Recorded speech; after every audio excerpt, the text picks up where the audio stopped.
We're live. This is so exciting. Howdy you, folks, and welcome to the In Search of Adventure show. I'm your host, Peter D, and I'm coming to you from the Adventure Club room, where we reignite your curiosity for an extraordinary life, making sure you have all the skills in place to take back control of your own story. Now, this is the first episode in our Popcorn Adventures video series where we're going to look at fictional action heroes in movies to see if they, inspire any dreams we may have forgotten to add to our list. And we're also going to debate whether they in fact measure up as action heroes at all.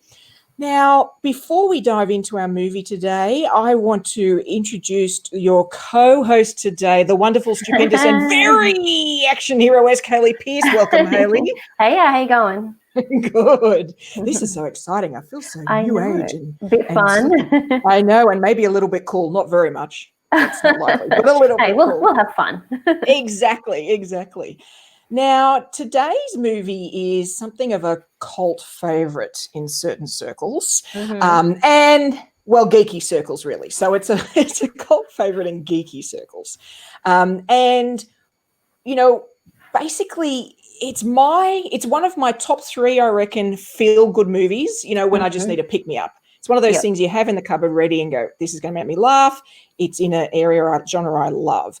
Now, before we dive into our chat, I figured for those people who may not have seen the movie, we'd actually watch the trailer for Galaxy Quest, because I think that'll be a bit of fun. And you can watch it over and over again, and as you said, have a bit of a laugh. Exactly, because it's a little meta for those of you who don't quite know what Galaxy Quest is as a movie. It's a bit meta, and I think you're really going to enjoy it. So let's see whether I can manage to actually pull this off and share my screen. Here we go. So I probably need to play too, right? There we go. In the far reaches of the galaxy. Can you hear that all right? Yeah. Cool. A civilization is under siege. They've searched the universe for a leader. We have to come back to that funny walk when we talk about it later. Quest. Never give up. Never surrender. You will save us. What they got. Never give up. So 90s. Right? And you're in the TV sweet spot there, actors. 1999. Where's my limo? Okie dokie. And they're about to put on a command performance 8 million light years away. We are actors, not astronauts. You are our protectors. That was a hell of a thing. Now, Laredo, take us out. This cast is You're gonna move to the nuts. right. Would you sit parallel? Down. You want to Love drive? Alan Rickman. acting like heroes. The whole thing was just a misunderstanding. May not be enough. They look like little children. Hi, little guy. Where's my man?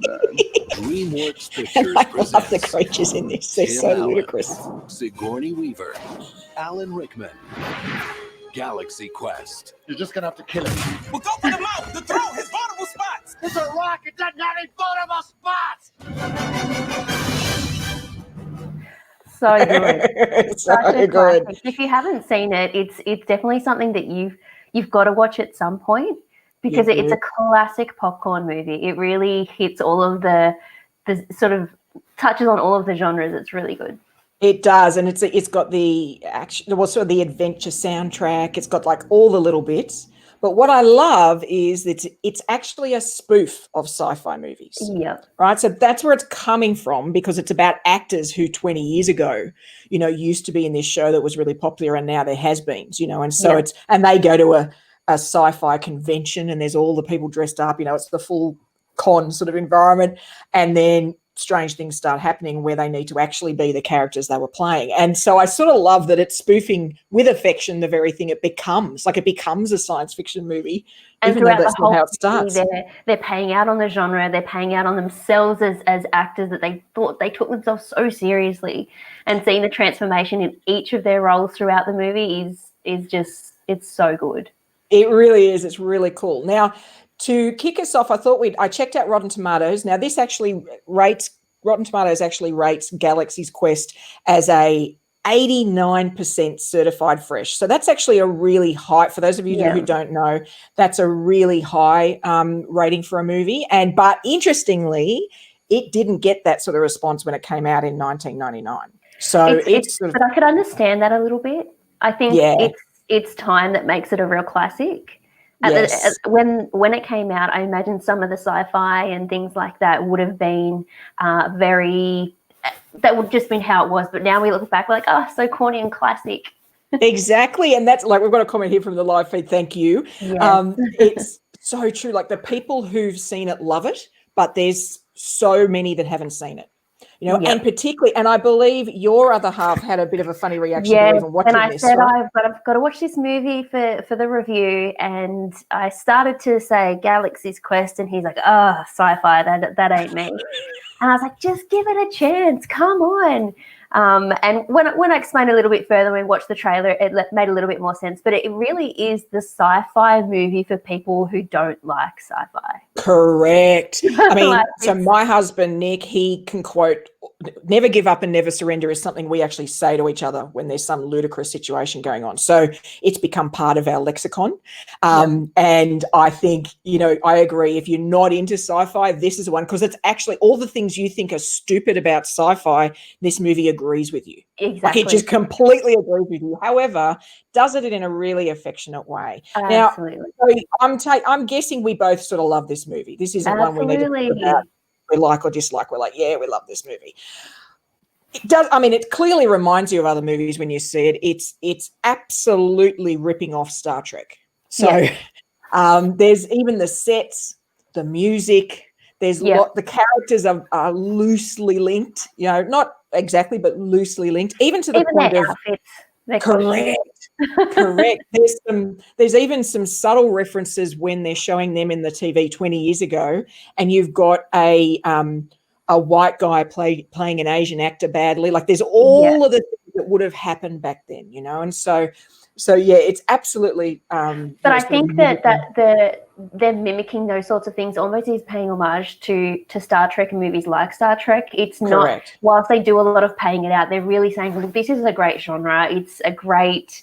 There's so many great movies from this genre, but there's also some really ridiculously silly versions, Yes, and potentially some fairly ridiculous individuals who take themselves too seriously when they're the leads in this, and that's part of what I love about this is the cast. Oh, the relationship between Alan Rickman and Tim Allen, the friction throughout the whole movie.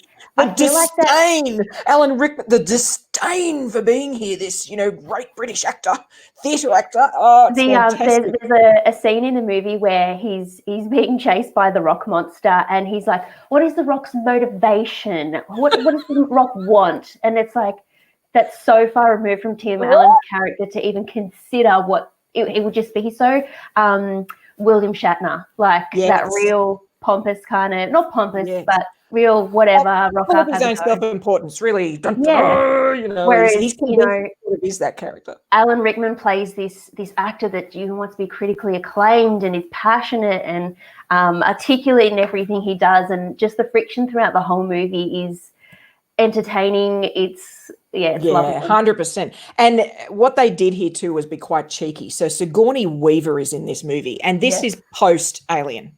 So she is playing a role in this movie that couldn't be more diametrically opposed to her Alien character. The Alien character, she's kick-ass, she's, she's tough and she's battling. And this one, she's just hapless. She's hopeless. Her only job is to repeat what the computer says. But what I love, even that role is so limited, but she just does it so well. And she says that, what's the quote? I have one lousy job on this ship, and I'm gonna do it. At least she knows it's crap. She knows it's rubbish, but she gives it all.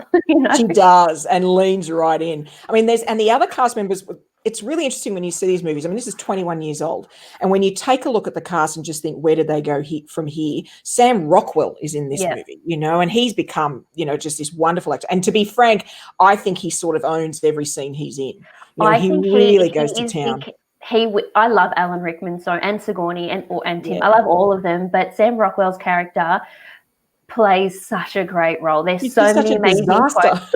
I feel like he is most people's internal monologue. Like Yes. when people are doing new things or treading new territory, Sam Rockwell is their inner monologue. He's just the red thingy is going towards the green thingy. I don't know what I'm doing here. Yeah. But then having this turnaround of being like, okay, well, I'm here and I'm gonna do something. I'm gonna be the hero. I just think it's so funny. Yeah. And then there's a guy called Tony Shalhoub, and I apologize for saying his name, which I'm confident I just did. He was actually in Monk. I don't know whether you remember that TV show. Yep. And he's this sort of engineer character that is wonderful, who even has a little romance with one of the aliens, which is hysterical. The alien chick is fantastic. But the person I really want, there's two people I want to call out. One is Enrico. Now, what's his surname? Calantoni. He plays their leader, Mathazar. Yes.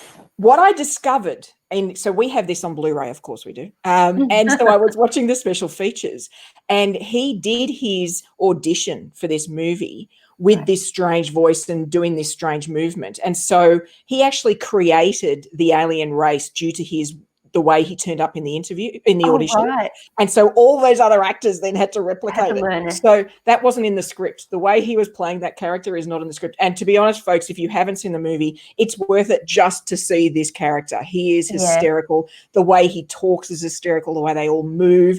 It's odd and weird and dorky and really, really funny. So he is a cracker. When this movie came out, I was 9 years old, and it was those classic family kind of movies that you will sit down and watch on weekends or whatever.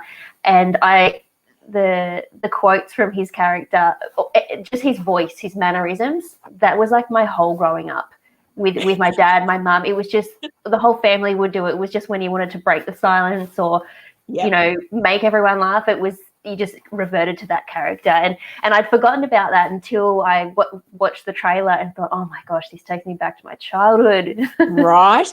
And I think what I'd say to you, if you're not necessarily a sci-fi fan, but you want a movie to watch with your kids, maybe since you've been in isolation, you're sort of running out of movies to watch with them, I honestly would encourage you to watch this. Absolutely. There's really no blood there's a bit of blood and guts as in green, blood or whatever, like alien style, but it is very childlike, and the kids will love it because they'll just take it in as the adventure it is, and you'll love it for all the inside jokes. It is one of those movies. The quotes as well, that when they're trying to get out of the ship, and there's the hallway with the chompy things. Yeah.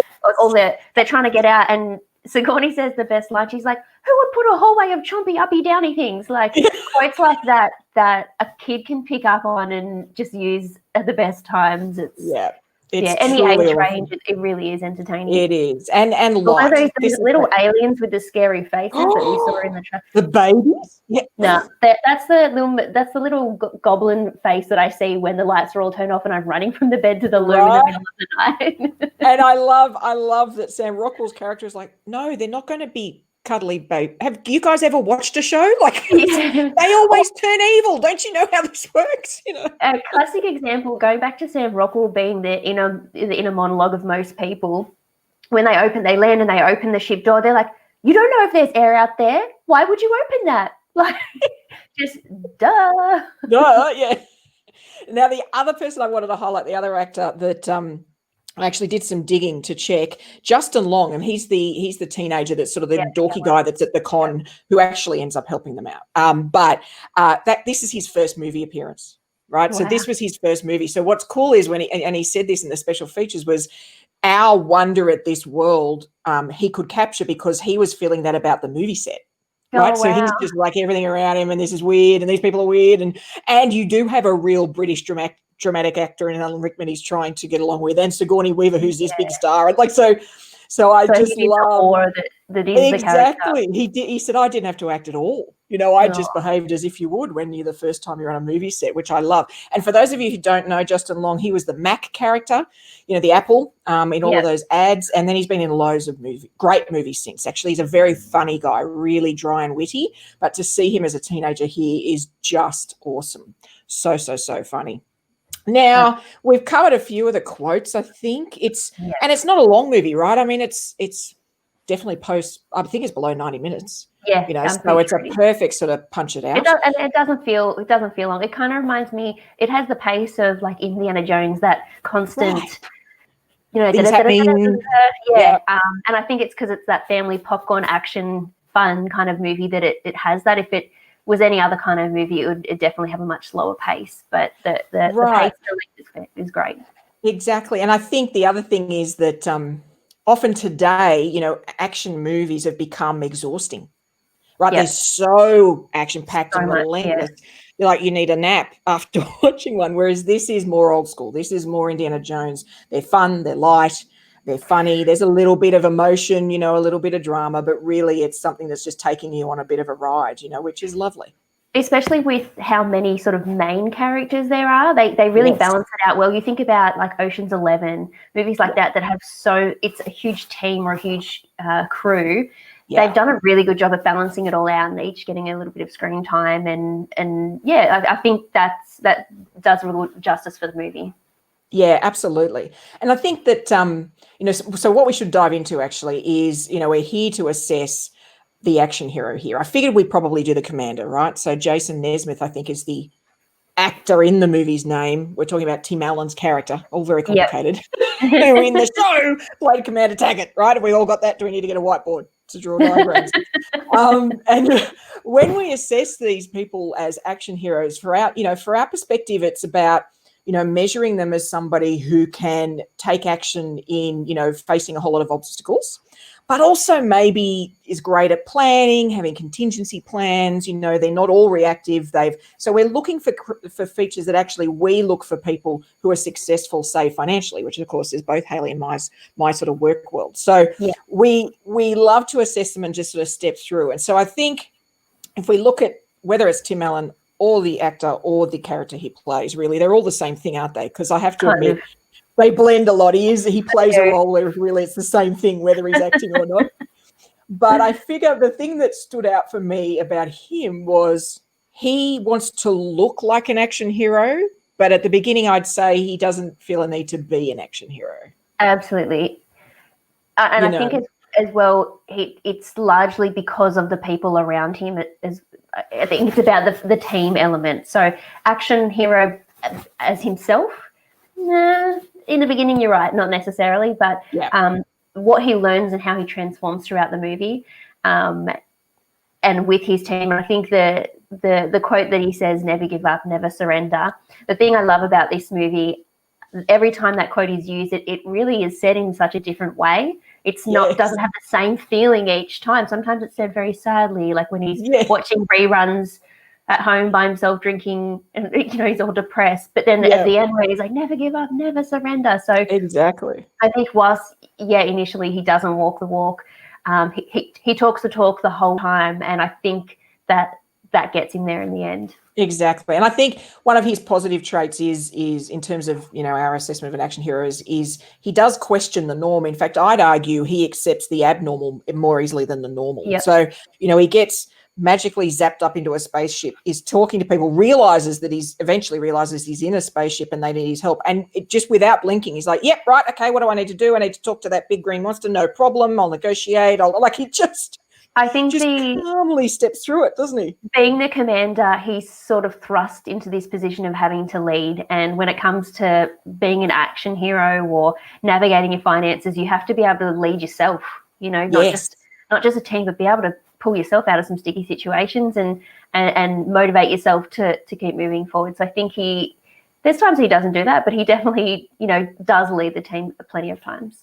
Yeah, and I mean, yeah, well, exactly. And so no contingency planning, leaps before he thinks, so in that sense, like just hopeless, to your point, just open the door, walk out. I don't know if there's air, normally there is oxygen. I don't know. Like and he's sort of, he's going to be quicker with a witty remark than he is with any planning. So in that respect, probably not super duper, in that sort of planning sense. I think, maybe habits. Does he have? He's probably not great with his habits. He's probably been pretty reactive most of his life, I think. I think that's a good point. He probably has gotten himself to a point where it's that monotonous. We've done this for so long. I can do it with my eyes shut. That sometimes taking your eye off the ball in that instance means you miss things, or Yeah. you're not focused on what's ahead, or just being present in the moment. Right, So exactly. I think that's what a disservice for himself, or I guess a stroke in the negative column for our finance action hero rating. Just not being in the present moment with his finances, or not his finances, but his life. Just his situation, yeah. Exactly.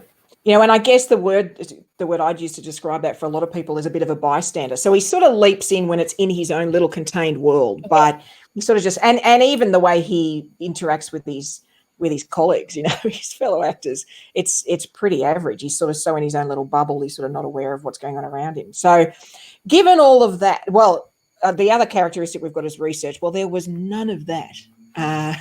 To the point where they're even testing one of the zappy things to get him up from a planet into it, and they sort of go, "Oh, well, we'll try it on that creature," and the creature explodes on impact. You know, so it's like, but even when they testing, but not much. They reference previous episodes and things like that, and he's like, "Doesn't matter if it's episode 81 or 51. Like, you know, well, we need to know that because that's what was going to get us to survive this particular predicament."